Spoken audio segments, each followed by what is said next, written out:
'జాహ్నవి కపూర్' 'అక్షోజాల' వల్ల ఇంత పెద్ద ప్రాబ్లమొచ్చిందా? నమస్కారం అండి. వెల్కమ్ టు 'డియాట్రిక్ మూవీ రివ్యూస్.' సో, ఇంతకు ముందు రీల్‌లో నేను 'పెద్ది' మూవీ రివ్యూ చేయడానికి ట్రై చేశాను. కానీ క్యారెక్టర్స్ గురించి ఎక్స్‌ప్లెయిన్ చేస్తుంటేనే రీల్ టైమ్ అయిపోయింది. సో, ఇందులో కూలంకుషంగా తన లవ్ ట్రాక్ ఎలా నడిపించాడో 'బుచ్చిబాబు సన' గురించి మాట్లాడదాం. సో, వక్షోజాలు అంటే బూబ్స్, బాయలు, సల్లు ఇలాంటివి పదాలు మీరు చాలా ప్రదేశాల్లో వింటుండొచ్చు. వాటన్నిటికీ అర్థం ఏంటంటే వక్షోజాలండి. ఒక ఆడవాళ్ళ చెస్ట్ ఏరియాలో ఉండే ఫ్యాట్ డిపాజిట్స్‌ని వక్షోజాలు అని అంటాం.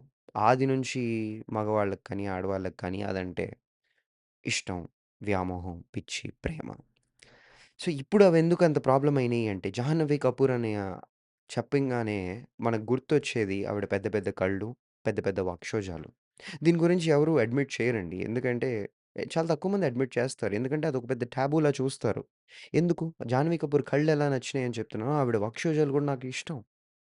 నేను ఆవిడని చూడాలనుకుంటాను. ఎందుకంటే కొంతమంది ఆంటీలతో మాట్లాడుతుంటాను గదా! రోడ్డు మీద. సో, అలాంటప్పుడు వాళ్ళు ఉన్నదానికి, లేని దానికి ఇట్లా ఓ పైట సరి చేసుకుంటారు. నాకనిపిస్తది ఇంత బతుకు బతికి నేను నీదే చూడాలి నానే అని చెప్పి.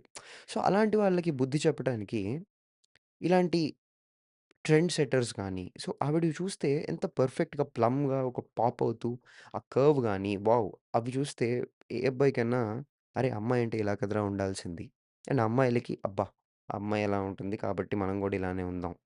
It's all a positive feedback to the newer generations అండి. అలాంటి యాక్ట్రెస్‌ని మనం పట్టుకొని hyper sexualize she is fucking sexy bro. You can't deny that fact. అంతే. యూ షుడ్ లెట్ హర్ ఇప్పుడు మన దగ్గరున్న అమ్మాయిలు నిజంగానే అంత బావుంటే, మనం బయట నుంచి అమ్మాయిల్ని ఎందుకు తెచ్చుకుంటామండి? అలా తెచ్చుకున్న అమ్మాయిని కూడా వాడుకోవడం తెలుసుకోకపోతే ఏంటిది? నాకర్థం గాక. కొండగాడు అలానే లవ్ జేస్తాడు. ఇప్పుడు బూబ్సు, సల్లు ఇవన్నీ పేర్లు పెట్టింది ఎవరనుకున్నారు? ఆ కొండగాళ్ళే.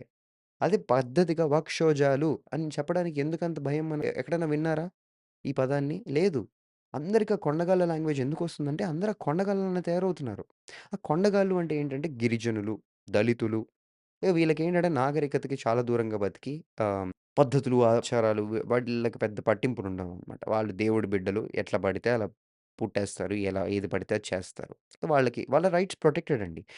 వాడొచ్చి మన అమ్మాయి మీద పడి అఘాయిత్యం చేసినా గూడా మనం నోరు మూసుకొని పక్కకెళ్ళిపోవాలి. ఎందుకంటే వాడు కేస్ పెడితే ఫ్యామిలీ లోపల కూర్చోవాలి గాబట్టి. సో, వాళ్ళతో అంత జాగ్రత్తగా డీల్ చేస్తున్నప్పుడు వాళ్ళ గురించి మనం తెలుసుకోవాలి. చెప్తున్నారు వాళ్ళెలా ఆలోచిస్తారు, వాళ్ళ మైండ్ సెట్స్ ఎలా ఉంటున్నాయో. Why can't we fucking accept that and move on. Come on guys. అలాంటి అమ్మాయిలని ఆపకండి చూపించటం ప్లీజ్. చాలా తక్కువ మందున్నారు. తర్వాత రివ్యూ కోసం వెయిట్ చేస్తూ ఉండండి. బాయ్.